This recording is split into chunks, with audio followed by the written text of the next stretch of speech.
All right, there has not been any change in our participant list, so we are going to go ahead and get started with our webinar today.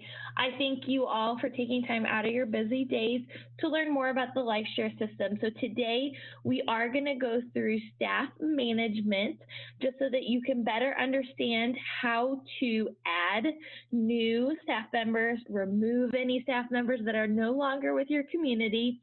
We'll talk about what the various rights mean, and then we'll also talk through setting up your staff directory for your mobile app, and then we'll make sure that you understand how to manage any content that you'd like to from your smartphone or from a smart device. So those are the topics we're going to go through. If you haven't had a chance, make sure you get your group chat box opened up. There should be a black bar at the bottom of your screen. Just click on the one that says chat, and then once you get that open, put your name and your community in there so that we can make sure we follow up with you after today's webinar with any resources that we may have for you. So we're going to go ahead and get started, and I actually have my demo account open, so we're going to be utilizing that today, but a lot of you will have a very similar setup to what I have. So you're going to want, anytime you make changes to your staff, you're going to want to make sure you go into your campus level. So that is the one with the building icon. So you can see it there. My mouse is right over the one that says The Pines. That's my campus level. That's where I'm probably going to create the majority of my staff accounts. Now, I do want you to note that there may be some exceptions. If you have a memory care coordinator that only wants to focus on the memory care section, you may only give them rights to that area of campus. So if that was the case, that you don't want them to have rights to the entire campus, you would go into that specific unit level and then add the staff member that way. I'm going to show you how to add them to all areas of campus, and so you can replicate the same thing if you just want it at a certain unit of care. That being said, if you ever do create a staff member at the unit of care, you can always go back and change their rights. You can do that in the campus level. So when I click into the campus level, where you're going to add new staff or you're going to remove old staff is in the directory section. It'll automatically default to the one that says census, but you're actually going to want it to go into the tab that says staff. So this will show you anybody who has staff, whoever has staff rights on the campus. If you want to create a new staff, you're going to simply click that blue New Staff button. And because I'm at the campus level, they're going to have rights to the entire campus. So you can put in their first name,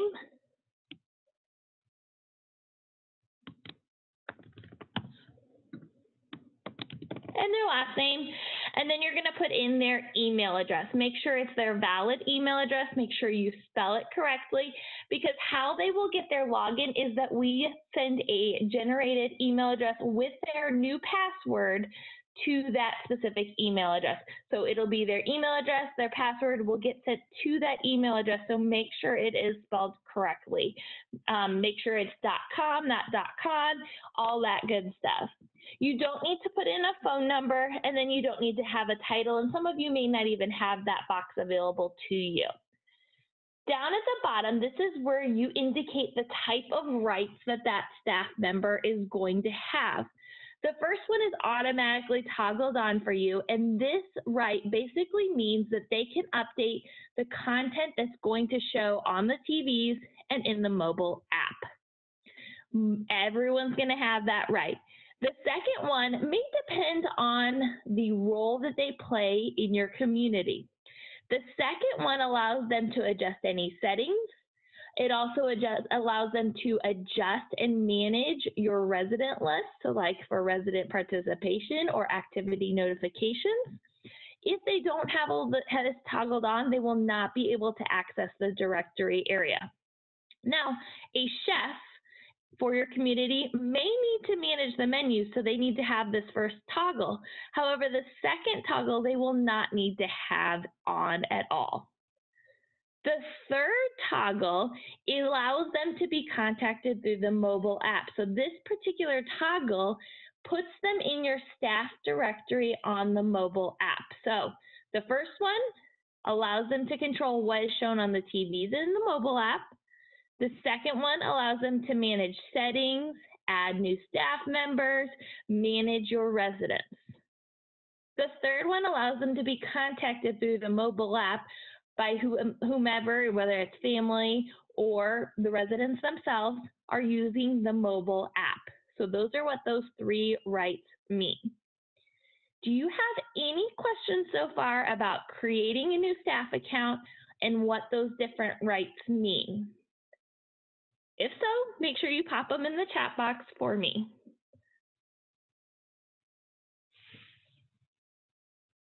I'm going to click back to the staff account listing so that we can talk about how to clean up some of the staff members that you may have in your LifeShare system that may no longer be with your community.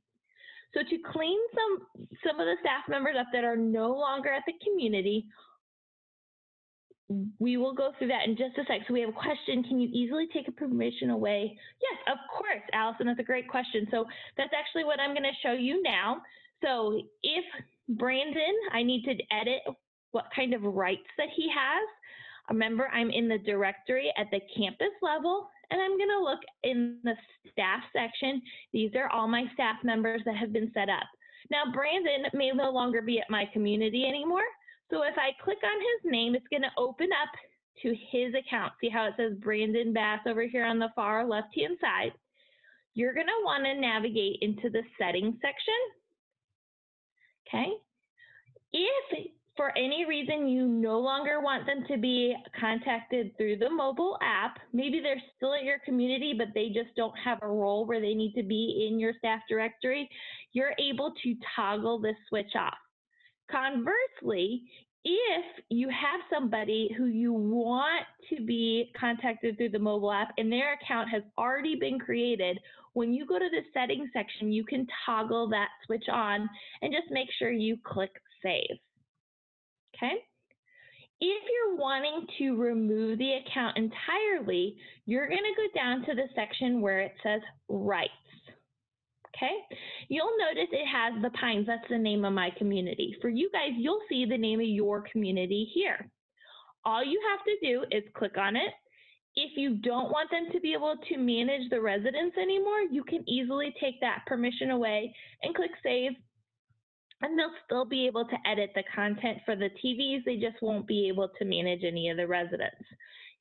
If you don't want them to have any rights at all, they are no longer at your community, you're going to toggle both switches off and click save. You'll see that the rights will have nothing in this section. If you go back to your staff directory, their name will no longer be there. However, here's another thing that you can do. If you had given them rights to the entire campus, you find that they are messing with things they don't need to be messing with, and you want to only give them rights to a specific unit, like memory care, you can grant rights to a specific area of campus.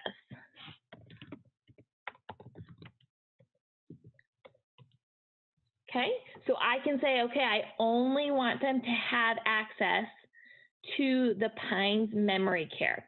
And I can say, okay, they can manage the content there, but I really don't want them managing the residents there. I can click save, so now they are only a content manager for memory care. Does that make sense so far? For this case, though, I'm actually going to remove all of Brandon's rights and click save, so he no longer has any rights. So if I actually use my back button and I navigate to my staff directory again, you'll notice that Brandon's name is no longer there. That's kind of how you clean up anybody who has left your community, and you make sure they aren't able to log in and mess with any of the content that you have displaying. Okay? Any questions at all about adding, removing, and rights for staff accounts before we talk through making sure your staff directory is set up for the mobile app?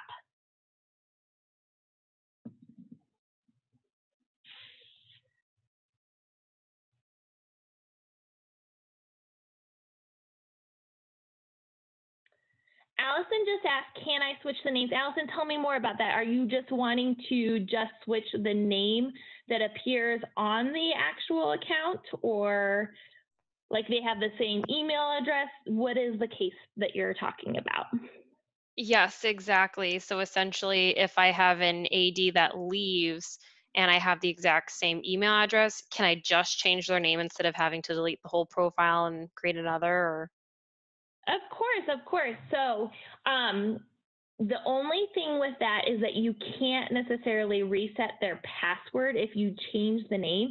So what I would do, if you have one of those type situations where it's always going to be the same email address, but you're changing who the person is, contact LifeShare support, because we have the ability to reset the password without knowing what the original password is.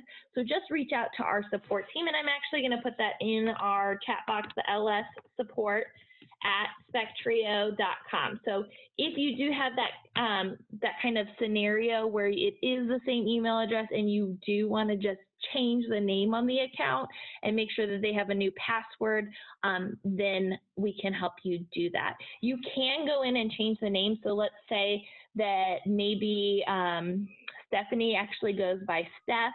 If you click into their account and you go to the settings, that's where you can change their name on their profile. So if she goes by Steph, I can take off Stephanie and I can save it so it says Steph. Now, that doesn't, if you don't have the password for the person who is taking over the new account, it's going to make it hard for them to be able to log in. So like I said, just reach out to LifeShare support. thank you. Perfect. Kayla, great question. Kayla asked if they'll still be able to access participation if you don't give them access to the resident info. Unfortunately, not, because they will need to be able to see the resident list to be able to access the participation. So great question. If you are wanting them to track activity participation, make sure you give them that right to be able to edit the residents.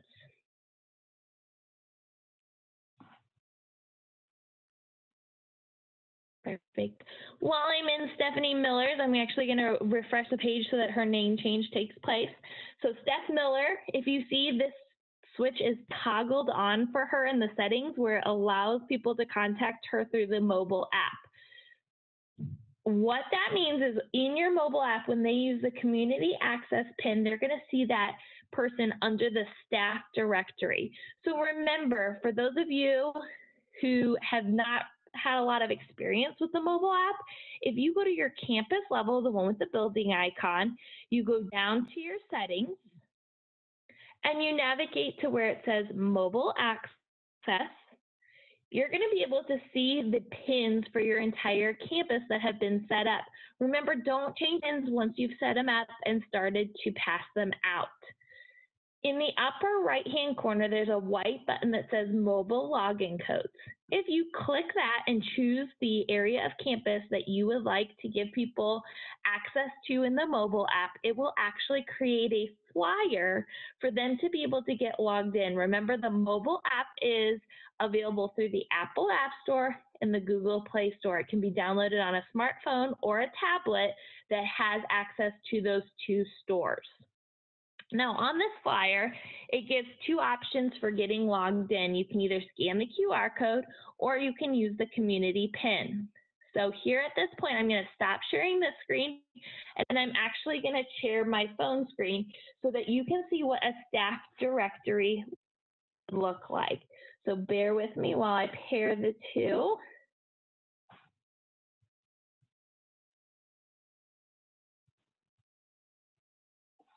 So here in a second, you will see my phone screen pop up.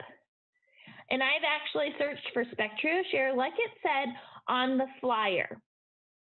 Once you get it open, you're going to click the one that says log in or sign in. Then you're going to have three options: scan QR code, which I think is the easiest; sign into my account, that is not for staff members, that's for our resident LifeShare piece. And then you have use community pin. So they could type the pin in there, but I think scanning the QR code is easier.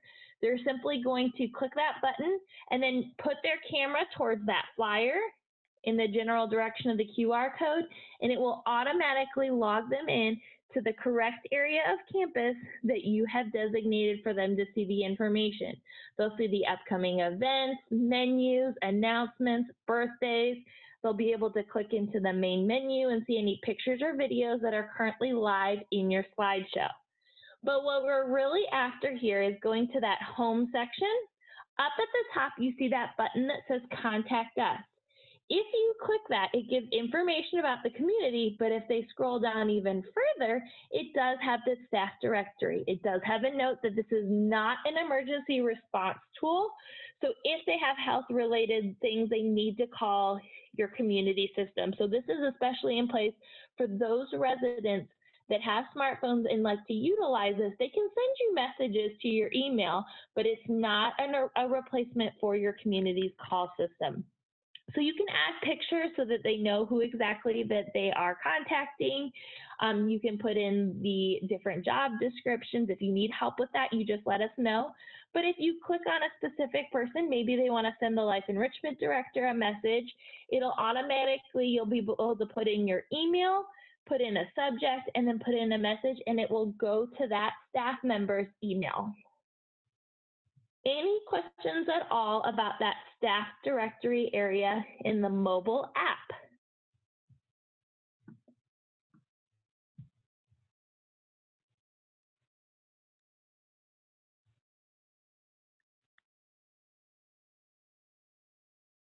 Perfect, no questions on that. I am gonna go back into LifeShare admin, so switch back, and I'm gonna review again how I made those flyers just so that you guys are comfortable with that if you do use that. I know that some of our larger networks like to create their own flyers.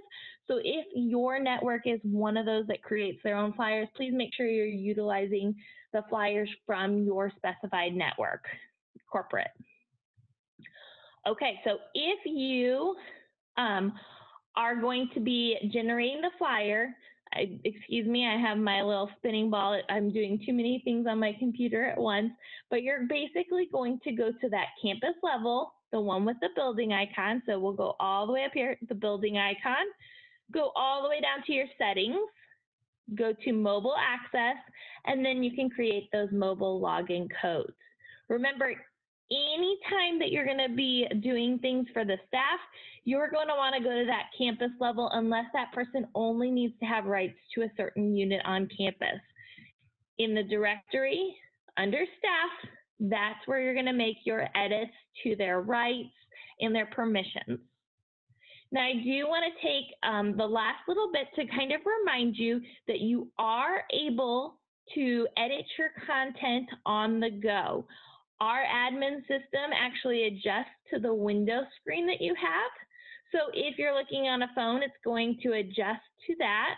So here's that. Or if you have a tablet, it can adjust to that as well. If you're looking for those channels down the left-hand side, it's this little button right here.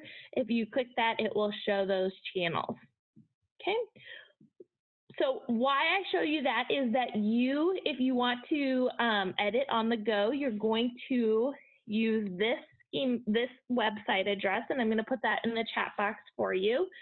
If you go there through the browser on your smartphone or tablet, you'll log in just like you do on the computer, and you'll be able to manage content, or in a training that I did earlier today, I did show them how to do activity participation tracking on the go.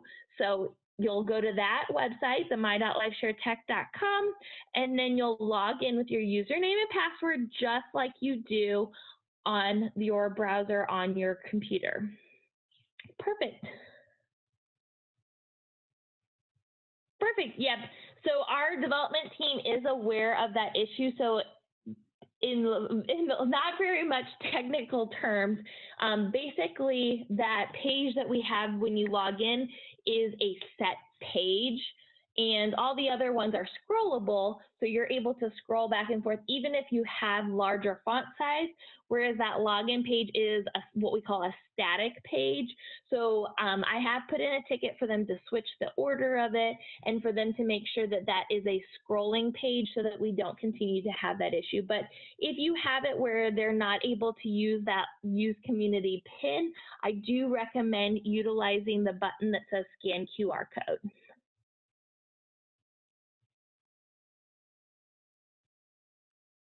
Perfect. Any other questions that we can go through today together?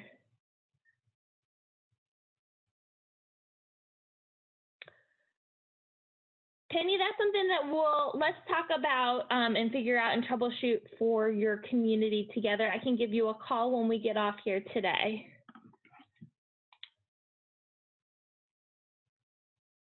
Perfect. Bryn had a suggestion. Oh, perfect. Well, Penny, I'm glad you were able to get it fixed. Awesome. Bryn had a suggestion. We have about 7 minutes left, and she did want us to highlight one of our newer features that we now have available, which is the ability to schedule videos to show on your TVs. So you can access that under the section that says scheduled videos. Remember, if you're at the campus level, it's going to show on all your TVs. So you want to navigate using that little arrow to the area of campus you want it to show. So you're able to then schedule content to be delivered on that TV at a specific time. So if you go all the way down to your scheduled videos section, you're going to click that new video. You're going to name it whatever you'd like. You're going to designate the date and then the start time. It will start within 2 minutes of that start time. So remember, our devices do check in like every 2 minutes. So we want to make sure that you know that it may not start exactly at that time. It may be 2 minutes after that time. So it may be that just that slight 2 minute window. You do need to make sure that if you're scheduling a video that it is, you're going to play it at least 10 minutes in the future. So it actually won't even let you schedule it. If I were to say, okay, I want it to show right now, it would actually throw an error for you and highlight it red and tell you you need to schedule it at least 10 minutes out. Okay, so you can say how often you want it to repeat, if you want it to repeat, and then you're able to upload a video. Remember, if you're uploading your own video, you do want to keep it under 100 megabytes, but the YouTube option is always nice as well. Just make sure you don't have any like music license violations or copyright issues. Okay, make sure it's enabled, make sure it's showing to the correct area, and then you'll click save and it will show in your list that it is scheduled. So this is nice if you're having to have 2 activities simultaneously.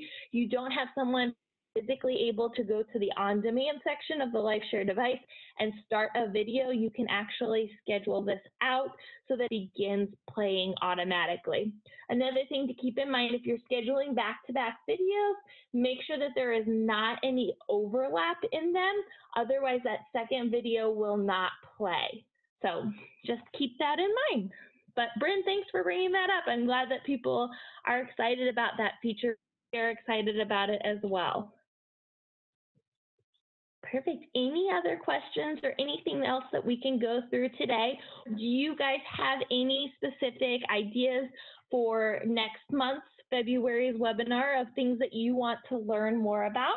If you do, pop those in the chat box for me, and we definitely will take those into consideration when we are planning next month's webinar. So we like to make sure that they are relevant to the information that you guys are wanting to see. So let us know. Kayla, no, there's not a time limit on the video. Usually if you're uploading your own video, the 100 megabytes will automatically kind of make a time limit because it's a file size. But as far as the YouTube video, there is not a time limit that I know of. Great question. Awesome, there you go. Bryn, that's amazing. I love that. And I love that idea too, to have that relaxation type video playing in the evening. That's awesome. Yes, definitely, Allison.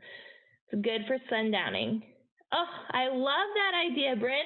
So Bryn's going to be scheduling tours of national parks every Sunday. So if you're not working on Sundays, you still are able to provide some educational activities for them. I love that. And there are some really great national park videos on YouTube as well, the different tours. That's like one of my favorite channels to look at, especially since we can't travel right now. Perfect. Well, we still have about 3 more minutes, so if you do have additional questions or things you want addressed or answered, please make sure you pop those in the chat box for us. For those of you that need to get going with your day, we thank you so much for taking time out of your day to join us for additional training on the LifeShare system. We will send out an email when we plan our next month's webinar for February. So you'll be looking for information and emails about that. So if you do have ideas as to topics that you want to see in future webinars, please make sure you pop those in the chat box for us. Thank you so much. Perfect. Oh, Demaria, I'm so glad to hear. Yes, I love that it makes it easy to do things on the go.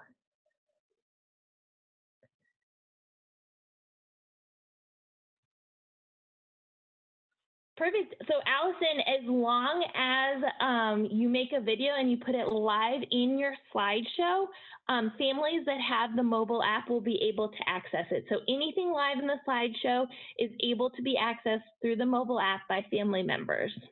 So whether it be a video or it be pictures, they are able to access it through the mobile app if it's enabled on the TVs.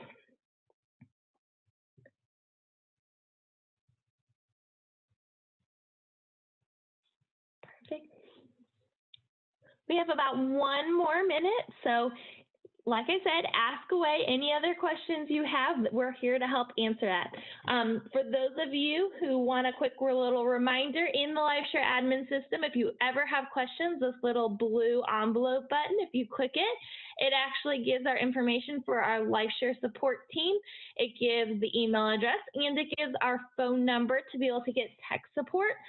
If you would like, it also gives a link to our knowledge base, which is a searchable knowledge base. So if you have a question, you can look for specific articles or you can scan through the articles that are on here. So it is divided into different sections, so you can take a look at that. And then you can also, if you don't want to go back to your email and send us an email, you can just put the information in here and it will actually send our support team an email as well. So Bryn, thank you so much. That is the biggest honor for you to say something like that. So we appreciate it and we are here to help. So if you have any questions at all, please don't hesitate to reach out. Perfect. Kayla, that is a great question. Unfortunately, they're not able to put it on the physical computer yet. We just are available through the Apple App Store and the Google Play Store. So they'll be able to get information through there. If your community has like the paid version of the Share app where the residents have their individual logins, they can access that on their computer. It just has like a restricted access. But Kayla, I'm pretty sure that your community does not have access to that paid version. You guys are just utilizing the community access pin, which is the free version. No problem.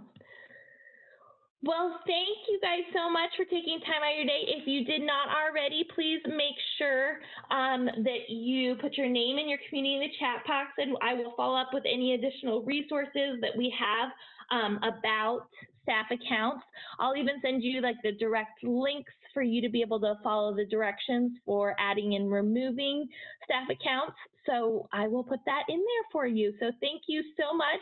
And I appreciate all that you do for your residents and your communities. And I hope to see you next month when we resume our LifeShare webinar.